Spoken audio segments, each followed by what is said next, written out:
வணக்கம். பாடல் வரிகளை கேட்குறதுக்கு முன்னால் இன்றைக்கி உள்ள குழந்தைங்கள்ட்ட இதை நான் ஒரு ரெக்வஸ்ட்டாகவே வைக்கிறேன்.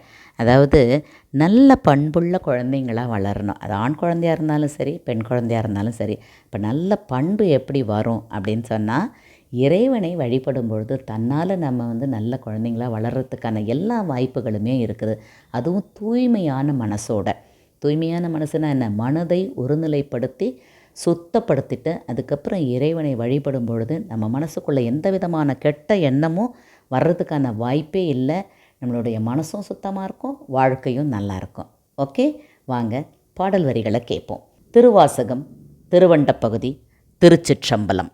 ஊழ் ஊழ் ஓங்கிய நங்கள் இருவினை மாமரம் வேற்பறித்து எழுந்து உருவ அருள்நீர் ஓட்டா அறுவரை சந்தின் வான்சிறை கட்டி மட்டு அவிழ் வெறிமலர் குளவாய் கோலி நிறை அகில் மாப்புகை கரைசேர் வண்டுடை குளத்தின் மீக்கொள மேல் மேல் மகிழ்தலின் நோக்கி அருச்சனை வயலுள் அன்பு வித்து இட்டு தொண்ட உழவர் ஆறத் தந்த அண்டத்து அரும்பெறல் மேகன் வாழ்க.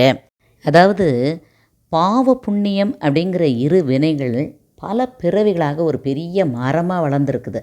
அதை வேரோட பிடுங்கி சுத்தப்படுத்துகிறார் இறைவன். அதுக்கப்புறம் என்ன பண்ணுறார்?